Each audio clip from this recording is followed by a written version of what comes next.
I wanted to watch this with you. The Critical Drinker uploaded a Little Mermaid review thing, and I don't know anything about the Little Mermaid aside from all the Twitter wars. That's literally the only thing I know about it, so we're just gonna jump right into it. I do love some Twitter wars. My favorite part of the argument is, why would they take a character that was white and make them black? And then the other reverse character is, why do you care? And then the reverse argument is, well, how about if the new Black Panther's a white guy? How would you feel? And then the reverse argument is, fuck you. And then it descends into violence. So I have to say that I love this entire genre of cringe, where I think everyone is cringe. These days, it seems like there's no depths that Disney won't sink to in their relentless pursuit of profit over artistic merit. And truly, there's no better example of this creative abyss than their endless live-action remakes of their most popular animated movies. The Little Mermaid bombed, though. It literally made less in the box office than it made to produce.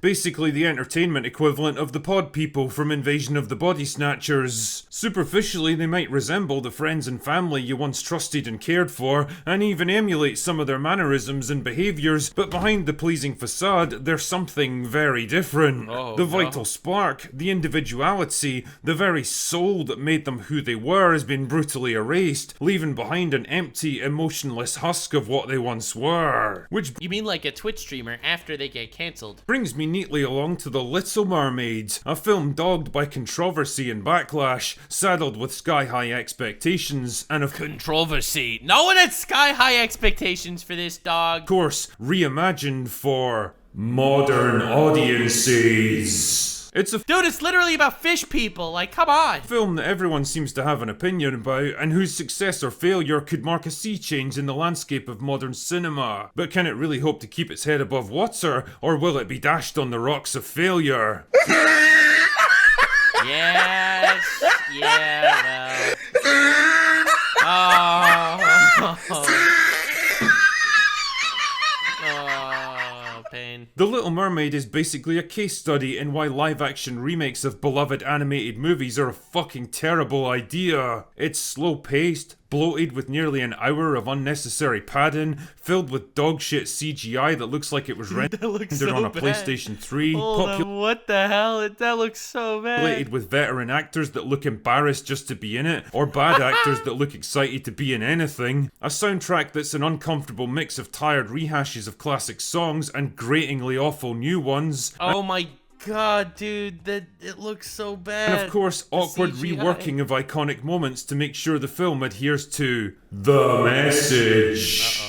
In short, wait, so what ended up happening? The Little Mermaid is just another shitty, soulless, pointless Disney remake whose only real accomplishment will probably be an upsurge in support for the original animated movie. Anyway, what the hell? Give me a ship and 50 stout men, because we're sailing into dark waters with this one. Now, normally this is where I'd give you a detailed plot breakdown, but that would be kind of a waste of time in this case because... Oh my God, don't tell me that's Sebastian. Because if you've seen the Sebastian, what have they done? 1989 animated movie, then you've basically seen this one too. It's pretty much a beat-for-beat remake of it. Halle Bailey plays Ariel, the wayward teenage daughter of King Triton, who's fascinated by the world above the waves and longs to explore it. And when Eric, the young prince of an island kingdom, almost drowns in a shipwreck, she defies her father's warnings and saves his life. Her desire to be part of Eric's world eventually brings her to the sea witch Ursula, who offers to turn her into a human being in exchange for her. Damn, she kinda could, you know,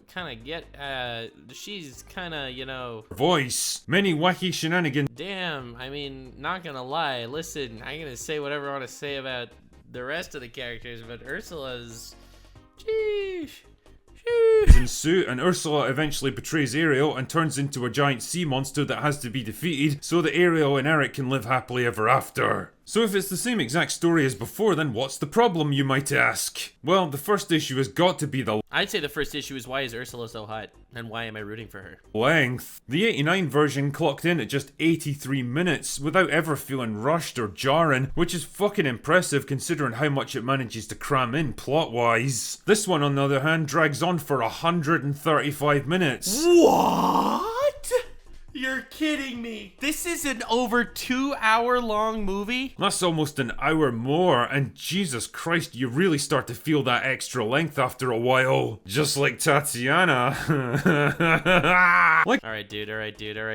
Yeah, okay, alright, okay, To dude. say, it's not as if the script adds anything substantial to justify the extra runtime either. Everything's just slower and clunkier than it was before. Conversations drag on longer than they need to. Transitions and action scenes are flaccid and bloated. And It also looks oh, why you gotta do Sebastian like that? Oh, it hurts me. minor characters that are supposed to be there for comic relief get way Oh my god. too much dude. screen time. Even the dialogue feels like it was written with absolutely no understanding of what happened in the previous scene. Like, at one point, Ariel retreats into a grotto after an argument with her father, and when Sebastian tracks her down there, she literally asks him, "How did you find me?" "Oh, I don't know, Ariel. Maybe it's because you come here every fucking day of your life. You don't exactly have to be Hercule Poirot to work this one out." All of this stuff adds up to a sense of crushing and frustrating inertia. I was bored out of my arse and scrolling through my phone after the first 30 minutes, and that was with a bottle of fine whiskey to keep me amused too. God only knows how little kids raised on TikTok videos and high fructose corn syrup are supposed to sit in a crowded movie theatre and watch this shit. The second issue is the visuals. There's no easy way of saying this. This movie looks like dog shit. I've coughed up things that are more aesthetically pleasing than this looks so bad. movie. It's just so murky the vibrant and colourful Yeah, look at this. Oh god, that's just underwater world gorgeous. of the animated film has become a dark, dreary, badly rendered hellscape here, and the occasional flashes of garish colour only serve to emphasise how fucking gloomy and depressing the rest of it is. The CGI is also some of the worst I've seen in any mainstream movie ever. The fish don't even move. Almost. All the mermaids move with this weird, jerky, unnatural motion. The fluidity and the graceful elegance of the animated film is nothing but a distant memory here. Dark This looks Blue, the exactly movie. like what it is. A bunch of actors in mocap suits getting pulled around a giant green room. How did this cost $200 million? $250 million,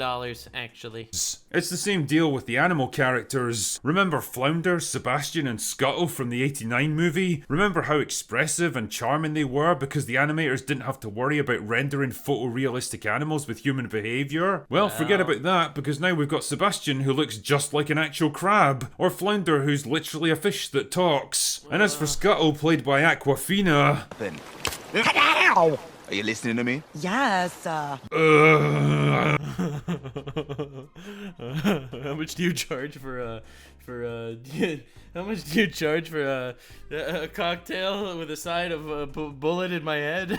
How much do you, do you have a special, a 2-for-1 special? Like you get drunk and then get whacked? Tell me, who exactly thought it would be a good idea to cast an actress with the voice of a 70-year-old chain smoker in a role like this? Listening to her sing is the audio equivalent of having my ears raped by a dildo made out of broken glass. Oh god. Remember my song in the swamp when I was like, wham, chicka, wham, wham, chicka, wham. Wait, hold on. There is no way that was an actual song. Flying here for you to see and hear what I found. This isn't music. I cannot believe this isn't like a $250 million movie. The third issue is the performances. Let's be honest, Halle Bailey was always going to be a controversial choice for Ariel, and I can't shake the feeling it was done to send a message or tick a box rather than make a faithful adaptation of the source material, but whatever. I mean, you can tell that she's a professional singer because she nails all the musical numbers flawlessly, but as for her acting skills...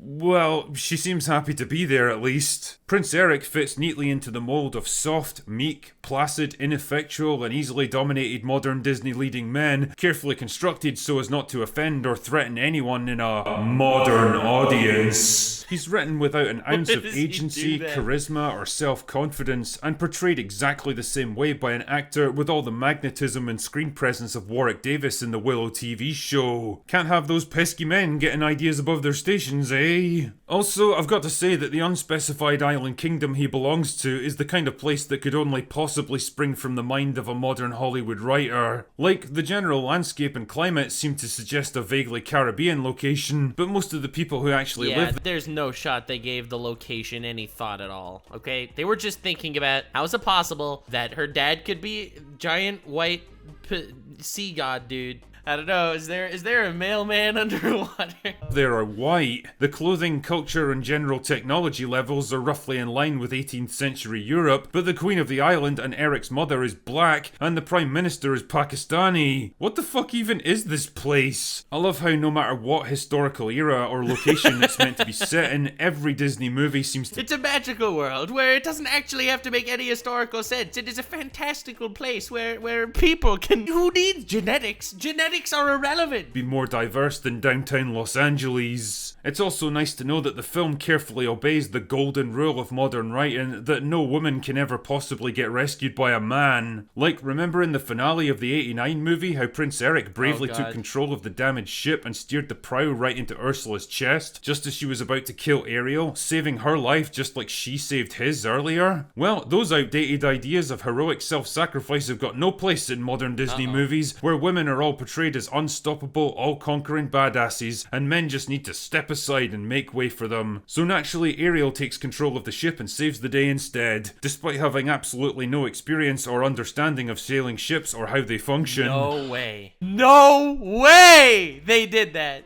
That is wild. I mean, the whole point was that she saved him, so he saved her. That was like the whole gimmick there, because that's what love is all about. That's what a relationship really is. It's both sides standing up there and risking their life to save each other. That is literally what relationships are supposed to be. Nah! Well, that's definitely shite.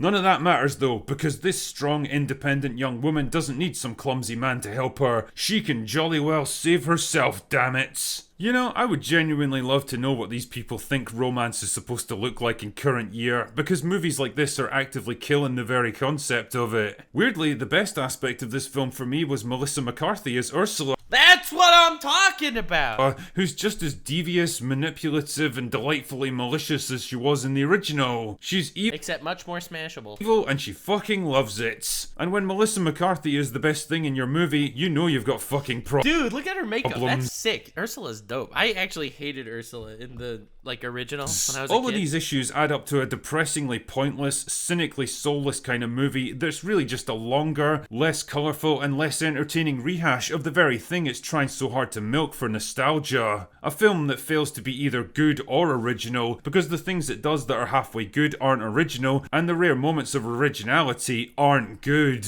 And despite all the controversies and debates around race and representation, The Little Mermaid's biggest problem is that, well, it's garbage. It's just bad. It's trash. It's just a bit shit. No one cares about that. Anyway, that's all I've got for today.